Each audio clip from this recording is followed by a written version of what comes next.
Salut à toutes et tous, c'est Jaf. Aujourd'hui dans Bip Bip Blabla, nous allons célébrer le fait que AC/DC, avec son nouvel album, soit numéro 1 dans 18 pays, dont la France. Mais en attendant le visionnage qui va être bien entendu passionnant, mais où je vais, je pense, encore me faire des copains, je vous invite à vous abonner à ma chaîne YouTube et comme d'habitude à cliquer sur la petite cloche, gling gling gling gling gling gling, par-ci ou par-là, afin d'être notifié des prochaines vidéos. On se retrouve donc après le jingle pour donc parler de cette belle nouvelle de l'album d'AC/DC, le nouvel album d'AC/DC qui est numéro 1 dans 18 pays. Merci les dieux du métal. A tout de suite.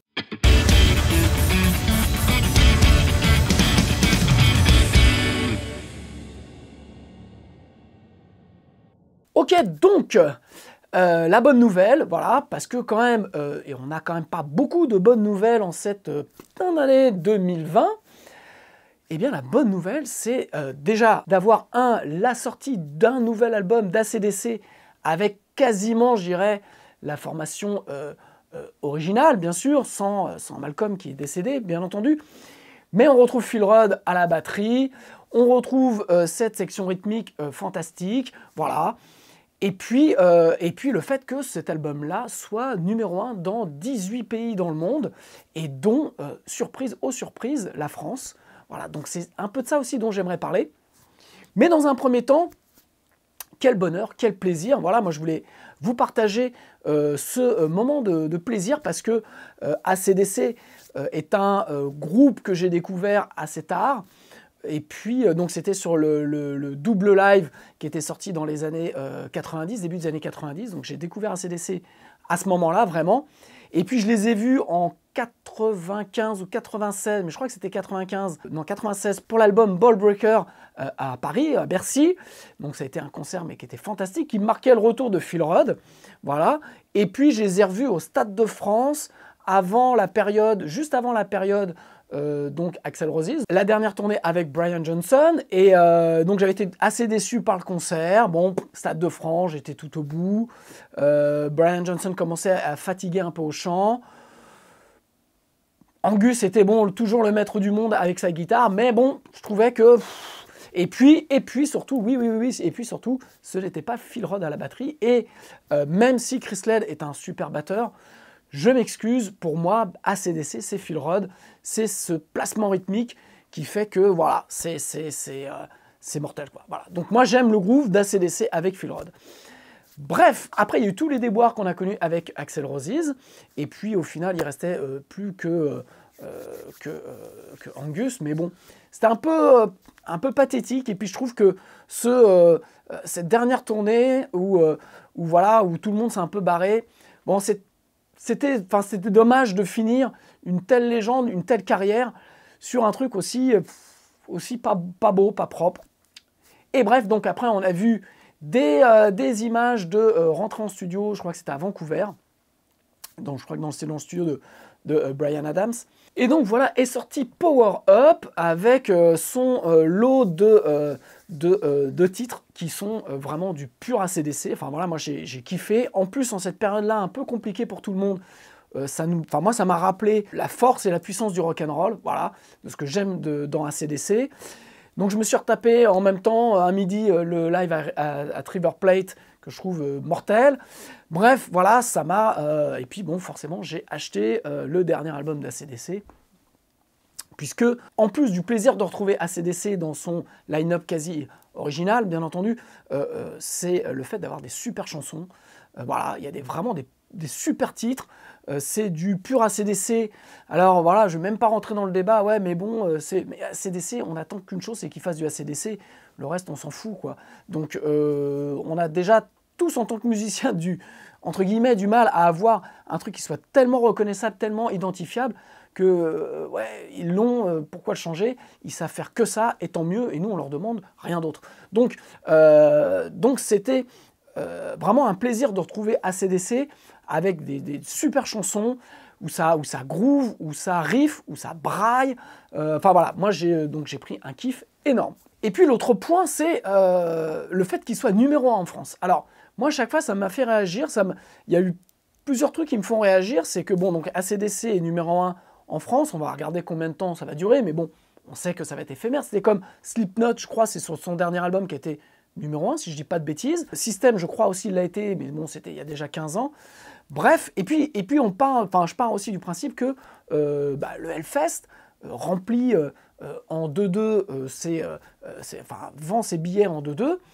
Et donc, j'aime à dire à chaque fois que la France est le pays de Michel Sardou, ce qui est vrai, on est le pays de la chanson française, mais quand même, à chaque fois, ça me surprend parce qu'on dit, bah voilà, le rock est mort, mais quand il y a un groupe comme ça qui arrive avec un passé, une légende, eh bien, en fait, il mobilise vraiment les fans de rock et donc on a un engouement et donc on a des achats d'albums. Donc ça, c'est plutôt une bonne nouvelle. Et donc, j'arrive pas à comprendre pourquoi, au final, le rock en France est si moribond, pourquoi il se passe si peu de choses, au final, alors que quand voilà, il y a une grosse cavalerie comme ça qui arrive, eh bien, tout le monde est fédéré. Voilà. Je pense aussi il y a 2 ans, quand Johnny est mort, son album s'est vendu à plus d'1 million. Alors vous allez me dire, oui, mais c'est parce qu'il était mort. Ouais, mais bon, Johnny, était aussi une icône du rock, a rempli aussi des stades. Et en fait, la question que je me pose à chaque fois, c'est, mais pourquoi on n'arrive pas à le refaire? Pourquoi les musiciens de rock n'arrivent pas à le refaire? Pourquoi qu'est-ce qui se passe? Est-ce que c'est le public? Comme certains musiciens peuvent dire, ouais, mais bon, il n'y a plus de public pour le rock. Bah, si, quand même, on voit quand même qu'il y a un public pour acheter des billets pour passer 3 jours au Hellfest, et dans les autres concerts des autres festivals qui se passent en France, parce que les autres festivals diffusent très peu de R&B ou de hip-hop. Donc c'est la chanson française et le rock qui amènent du monde dans ces festivals. Alors oui, il y a beaucoup plus de groupes anglo-saxons, mais donc j'en reviens à cette problématique, pourquoi nous on n'y arrive pas? Et je dis vraiment nous, parce que moi je suis artiste rock aussi, j'y arrive pas plus que les copains, donc c'est pas une critique, voilà, j'essaie de juste me poser les questions, pourquoi on n'y arrive pas? Et le fait à chaque fois de se dire, oui, mais c'est parce qu'il n'y a pas de public rock en France, j'y crois pas, quoi. C'est-à-dire qu'on a les charts, les meilleures ventes qui sont trustées toute l'année par du R&B, par du hip-hop, par tout un tas de trucs que moi je connais pas, que j'écoute pas. Et en fait, quand on discute avec des gens, bah, c'est toujours... les gens, en fait, écoutent beaucoup de ça actuellement, mais restent très attachés à Rolling Stone, à CDC, à tout ça. Donc, en fait, il y a dans la consommation, je dirais, des fans de musique, des gens qui consomment de la musique, il y a quand même un truc qui est étrange, mais il y a peut-être un truc qui est étrange parce que nous, musiciens de rock, on n'y arrive pas à faire. Et c'est vrai que les groupes que je vous prends, même si on prend Slipknot, les groupes américains et anglo-saxons dans le rock, même dans le rock où ça pousse, et même si on prend Muse, il y a des titres qui sont ultra limite métal, il y a toujours une chanson. Alors, comme je disais tout à l'heure, nous, moi à chaque fois je dis on est le pays de Michel Sardou, sauf que dans le rock, on n'arrive pas à faire ça. C'est-à-dire que je pense que un groupe français qui arrive à faire du Michel Sardou en rock avec des riffs, c'est bingo, c'est la martingale pour lui, quoi. C'est-à-dire qu'il va pouvoir toucher les gens. Et c'est vrai que les groupes français, les artistes français, en rock, on a du mal. Alors on avait eu, je pense pendant des années, on a eu le complexe de jouer moins bien que les anglo-saxons. Et au final, je pense qu'on s'est peut-être trop pris le chou et qu'on est passé à côté de la simplicité du rock qui fait que ça plaît aux gens. Voilà. Et c'est vrai que on prend un CDC, les rythmes sont classiques, mais ils nous font hocher de la tête, on est plein dedans. Muse, quelque part, c'est aussi la même chose. Alors Slipknot, je mets à part, mais tous ces groupes anglo-saxons fonctionnent aussi parce qu'ils sont originaux, voilà, ils ont un caractère vraiment très identifiable dans leur musique, et ensuite parce qu'ils n'ont pas oublié que leurs chansons doivent être simples pour pouvoir toucher les gens. Et nous, peut-être qu'avec notre complexe du cornflakes, comme on disait, notre complexe vis-à-vis d'être moins bon que les ricains ou quoi, on a intellectualisé peut-être un peu trop le rock, on a intellectualise et où on se focalise. Moi, je sais que sur la scène rock, le premier truc qu'on va dire, ouais, ça joue. Ouais, d'accord, ok, ouais, ça joue, mais quelque part, on s'en fout, parce que U2, à la base, ça jouait pas. Il y a plein de groupes qui jouaient pas aussi bien qu'ils nous jouent avec l'expérience, mais ils savaient déjà faire des bonnes chansons. Donc, pourquoi on n'arrive pas à faire ça? Pourquoi on n'arrive pas à faire des chansons simples? Pourquoi on n'arrive pas à faire du Michel Sardou, en fait, en rock? Et en fait, moi, c'est toute ma grande question. Donc, je rebondis sur cette bonne nouvelle avec AC/DC, de par sa sortie, de par le fait qu'ils aient fait un bon album et qu'ils soient numéro 1 en France, pour me reposer la question à moi en tant qu'artiste rock, à me dire, mais pourquoi toi, tu n'y arrives pas? Et donc, par conséquent, pourquoi les autres n'y arrivent pas non plus? Parce que c'est vrai, moi, en artiste rock français, j'écoute qui? J'écoute Chaka Ponk. Et je trouve que Chaka Ponk sont les seuls à avoir réussi à faire quelque chose dans l'esprit anglo-saxon. Alors, on peut dire, ouais, mais parce qu'ils ont leur mascotte, parce que en termes de graphisme et tout ça, c'est super bien fait. Ouais, d'accord, ok. Mais malgré tout, les mêmes moyens, les mêmes compétences avec des chansons qui n'en sont pas, ça marche pas. Chaka Ponk, moi, je les ai vus 3 fois en concert. J'ai toujours été étonné parce que dans la fosse, dans les gens qui venaient les voir en concert, il y a de 15 à 60 ans, quoi. Et donc, il y a des darons comme moi, il y a des gamins, il y a des intermédiaires, il y a tout.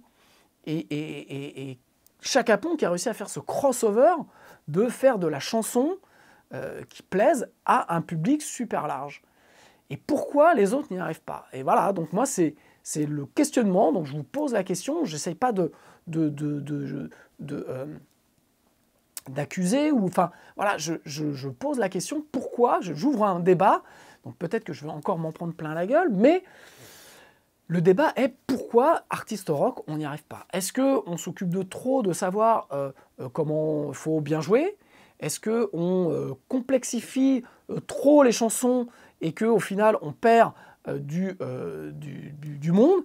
Est-ce que, moi, il y a un des points sur lesquels je crois beaucoup, c'est que on a peu de bons chanteurs français, c'est-à-dire que je trouve que les chanteurs dans le rock français ont tendance à singer un peu ce qui se fait dans d'autres groupes anglo-saxons, et que la spécificité du chant français, donc je reprends Michel Sardou, fait que on devrait avoir un côté vraiment très artistique, une personnalité très prononcée pour permettre de transmettre un message. Et qu'on est toujours dans l'écriture un petit peu aussi dans des clichés. Voilà, je pense qu'en artiste rock, moi que j'aime beaucoup, alors qui est rock mais un peu à l'ancienne, c'était Tiefen, c'est toujours Tiefen, qui avait un des textes vraiment très spécifiques, qui chante pas forcément mortel, mais qui a une manière de faire qui est très identifiable. Et c'est vrai que la difficulté dans un rock, quand on veut faire du rock français un peu, qui pousse un peu, on a tout de suite le côté dans les chanteurs qui singent un petit peu ce qui se fait à droite à gauche, qui n'assument pas le côté français, voilà, déjà, et puis qui amène pas de la vraie chanson. Voilà, donc, un peu, je vous fais ça un petit peu dans le désordre, c'est-à-dire que voilà, ça me fait à chaque fois réagir, pourquoi on n'est pas capable d'avoir un groupe à la CDC français qui fait un truc qui passe. Un des derniers, et pourtant ça date, moi j'étais tout le monde, bon, il y a Antisocial de Trust, qui reste un hymne, mais voilà, quand vous prenez Antisocial de Trust, c'est du Jacques Brel avec des riffs derrière, quoi. C'est-à-dire qu'il y a un message qui est très français, la manière de le chanter est très franchouillarde, quoi. C'est très chanson française, mais c'est énervé, le riff il est mortel, la chanson est énorme, et pourquoi on n'arrive pas à refaire des antisociales, quoi? No One Is Innocent fait des super titres, mais le côté un peu du flow, peut-être c'est ça qui coince, je sais pas. Bref, voilà, je me pose des questions, j'aimerais qu'on trouve la solution, j'aimerais que le rock et la chanson rock reviennent plus en force en France pour qu'il y ait un peu plus de choix, quoi, que ce ne soit pas que le hip-hop. Et en plus, je pense qu'il y a un autre truc qui est que dans le hip-hop, il se pose beaucoup moins de questions, c'est-à-dire qu'à la base, ce ne sont pas forcément des musiciens, mais sont des gens qui ont des choses à dire et qui sont dans l'instant, qui sont dans l'action et qui avancent assez rapidement et qui sont en phase avec la manière de communiquer avec la manière de sortir de la musique, donc de faire des titres, de les clipper, de les sortir. Et en France, des groupes de rock que moi je connais encore sont encore dans le côté, bah oui, on va en studio, on va faire un album, on va faire un truc, et puis en fait ça prend 4 ans, et puis au final tout le monde est démotivé, et puis tout le monde arrête. Et donc c'est pour ça aussi qu'on a peu de groupes français, c'est qu'il y a moins de, je trouve, de rage, il y a moins d'énergie. Alors peut-être que je me trompe, hein, mais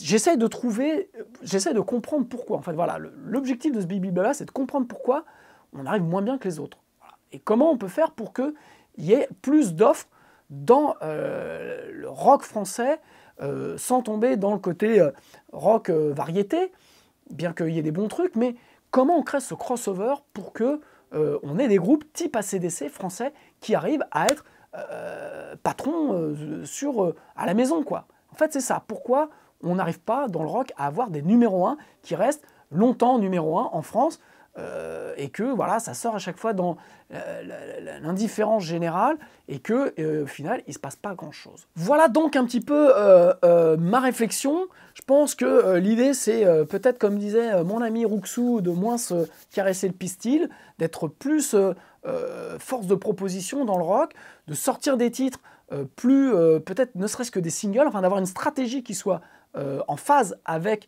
les modes de consommation. C'est clair que sortir un album, aujourd'hui, si vous sortez un album, il ne se passera rien, puisque AC/DC peut se permettre de sortir un album. J'en ai déjà parlé dans Arrêtez de vendre votre musique, partie 2, que AC/DC est le genre de groupe qui peut se permettre de sortir un album. Mais qui aujourd'hui peut se permettre de sortir un album?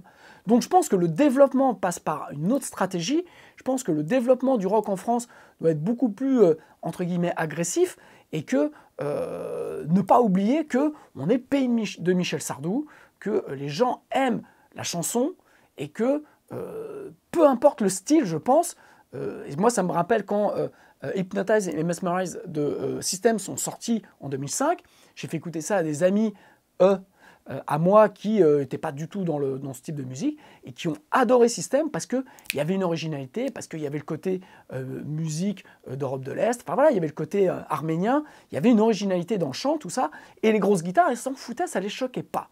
Et donc, pourquoi on ne serait pas capable de faire un Michel Sardou rock, avec des riffs, mais pour ça, il faut écrire des textes avec un sens, avec une profondeur, avec un positionnement, comme certains artistes le font dans le rap, ils le font très très très bien. Et donc, je trouve que c'est ce qui manque en France. Si on veut faire revenir le rock, c'est de donner de la chanson française, comme pouvait le faire Brel, comme pouvait le faire dans un autre style Balavoine, comme pouvait le faire Thiéphène, mais avec des guitares, avec un groove et quelque chose de simple, quelque chose qui donne du plaisir aux gens, quelque chose qui fasse bouger la tête.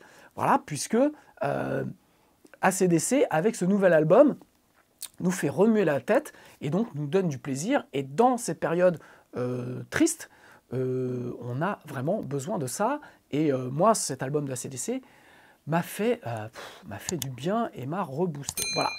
J'attends vos commentaires. Si vous avez des idées, si vous avez des analyses là-dessus, eh bien, allez-y dans les commentaires, faites-vous plaisir. Si vous voulez m'insulter, faites-vous plaisir aussi. Et donc, je vous dis à très bientôt et je vous embrasse.